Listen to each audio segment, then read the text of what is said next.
Қорқыта, конечно, мен ұлы кісі болсам да қорқып кетем қай вақытта. Etlер мынауындай etlер жүрсін әлі, зор. Бу бакчачылык ширкәтендә караңгыда түгел, көпә көндез йөрергә куркыныч ди монда туручы Илгиз Зиннәтов. Теләсә кайдан бузау кадәр эт килеп чыгып ташланырга мөмкин. Урамда уйнап йөрүче балалар, оныклар өчен бигрәк тә борчыла ул. Бәрәңге бакчаларында йөриләр менә.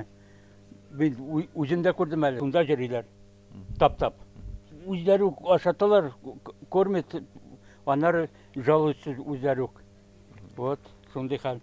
Бүген без урамда йөрүче 3 эткә юлыктык. Башка көннәрдә алар күбрәк ди мондагы халык. Компрессор бакчачылык ширкәте Казан янәшәсендә генә урнашкан. Кешеләр монда ял итәргә, совхоз суларга киләләр. Ләкин соңгырда бер баш беләсе барлыкка килде ди монда яшәүчеләр. Сукбай этләр артып киткән. Алар теләсә кайда көтмәгәндә килеп чыгарга мөмкин. Янәшәдә генә урман һәм бөтен җирдә диярлек менә шундый биек үләннәр. Бу көннәрдә генә компрессор бакчачылык ширкәтендә эт бер иратны тешләгән. Ул хәзер монда түгел, без аның белән телефон аша элемтәгә чыктык.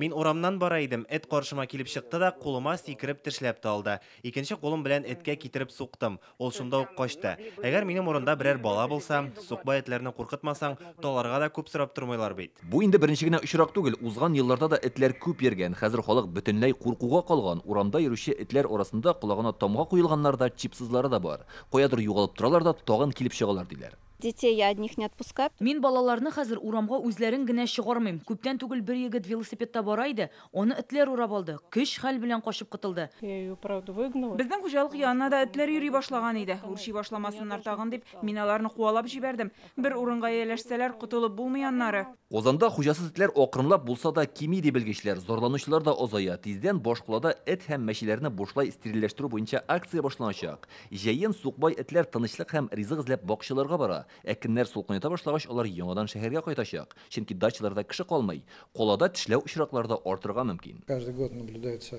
такая сезонная миграция. Этләрнең шулай шәһәрдән дачаларга, шәхси хуҗалыкларга күчеп йөрүе ел саен күзәтелә. Чөнки аларга да эсте җәйдә күләгәле, тынычрак урын кирәк. Ә бакчачылык ширкәтләрендә аларны ашаталар. Кемдер этләрне җылы кабул итә, ә кемдер курка.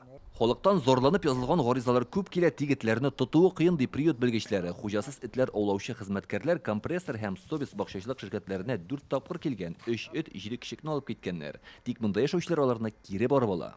Безнең специализированный шул бригадалар анда чыгып, җыклату растворлар белән кулланып, эткә шприцләткәндә куркуыннан эт я урманга кача, я шул бер җана кереп инде, анда шул кайсы тиләрдән кыйма юк, кайсы әлбәттә юк, шул әлбәттә качып, урман җагына качалар. Кайбер эт 1 минут эчендә ята, кайбер эт 20 минут эчендә ята, инде шуңа күрә күрсәләр 5 этне әйбәт 1-2 эт тотсалар бик әйбәт инде ул. Хуҗасыз этләрнең бакчачылык ширкәтләрендә үрчүенә шундагы кешеләр үзләре гаепле ди белгечләр, чөнки аларны ашаталар, ияләштерәләр, тик эт симерсә хуҗасын талый дигән сүзләрдә дә кайчак хаклык бар.